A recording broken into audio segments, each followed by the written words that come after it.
This pandemic taught us how to be resilient when it comes to the new education system, as well as to the different flexible teaching learning approach.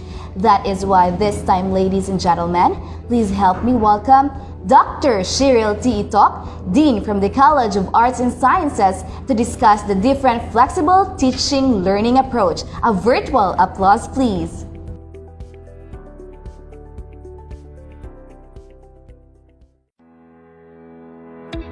Good day to our dear parents and students.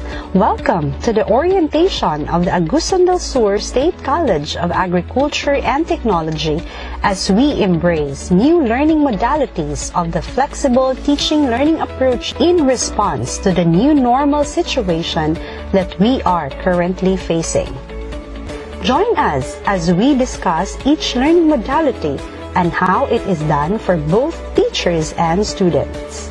ASSCAT adopts 3 learning modalities based on the student's profile and student's access to resource and technology, faculty's capability, and institutional capacity. First, we have modified face-to-face learning.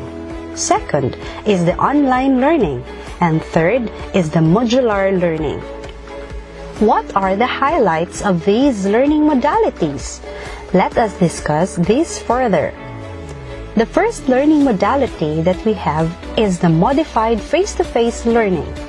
In this modality, students and instructors will meet inside the classroom during the first 2 weeks of the start of classes for orientation, distribution of syllabi and learning materials, consultation, and necessary laboratory activities, and will meet again on the last 2 weeks of classes for submission of outputs and assessment purposes.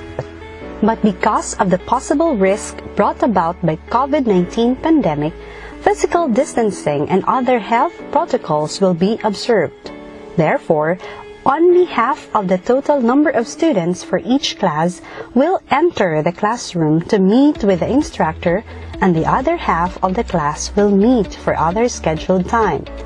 Whenever necessary, the students can come any time of the semester as long as it is reflected in the core syllabus. Let's proceed to the second modality, which is online learning. In this modality, there won't be any face-to-face interaction for both students and instructors, since learning generally takes place outside the classroom, using primarily or entirely the computers, laptops, mobile phones, and other gadgets with internet connection. This is categorized into 2 modes, the synchronous and asynchronous online learning. Synchronous online learning is a learning event in which a group of students are engaged in learning at the same time and in different locations, meaning the student and instructor will meet and discuss lessons virtually via online platforms such as Zoom, Google Meet, and others at a specific and agreed schedule.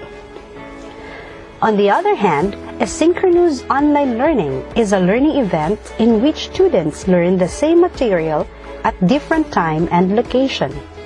To achieve this, the instructors will send the lessons and activities using the different virtual applications or online learning platforms such as Google Classroom, emails, Facebook, Messenger, Edmodo, and others for the students' ease of access. Thus, students will submit their outputs utilizing these various online platforms applicable to their respective classes. The third modality is modular learning. This is classified into 2, which are the digitized and printed learning materials. In digitized learning, the students who have gadgets such as laptops, mobile phones, and others, but with no internet connection, may get a soft copy of the learning materials and activities from their instructors through the use of USB flash drives, OTGs, and other storage devices that are available to them. The modular learning, on the other hand, will be using printed instructional materials. In this learning modality, printed learning materials, activities, or modules will be distributed during the first 2 weeks of classes. This is advisable to students who have no gadgets, those who are in far-flung areas and have no internet access at all. Submission of requirements can be done through online, offline, courier, or any of the possible members of relatives who are working in ASSCAT or has access to the school, and lastly, through Hatid Aral program. Failure to submit the requirements on the scheduled date specified by the instructor in the syllabus, the students may submit the said requirements on the 18th week of the semester. If situation becomes worse, ASSCAT has this initiative called Hatid Aral program. This program refers to the mode of distribution and retrieval of learning materials and activities for students under modular learning approach in a designated dropping and pickup areas, particularly to remote areas and those below 21 years old. This is in coordination with the local government units which have students who are studying in ASSCAT.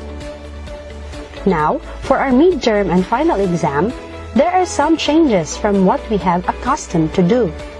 The schedule for midterm and final exam will be on the 17th and 18th week of the semester, but there are instructors who opt to conduct the midterm on the 9th week through online. However, if the students cannot take the online examination in the 9th week, he or she may take the examination on the 18th week. Therefore, the student has to take both the midterm and final examination on the said week. Also, in special cases for certain subjects that need to do laboratory activities needing resources of the college, the students need to conduct such laboratory activity in the school, observing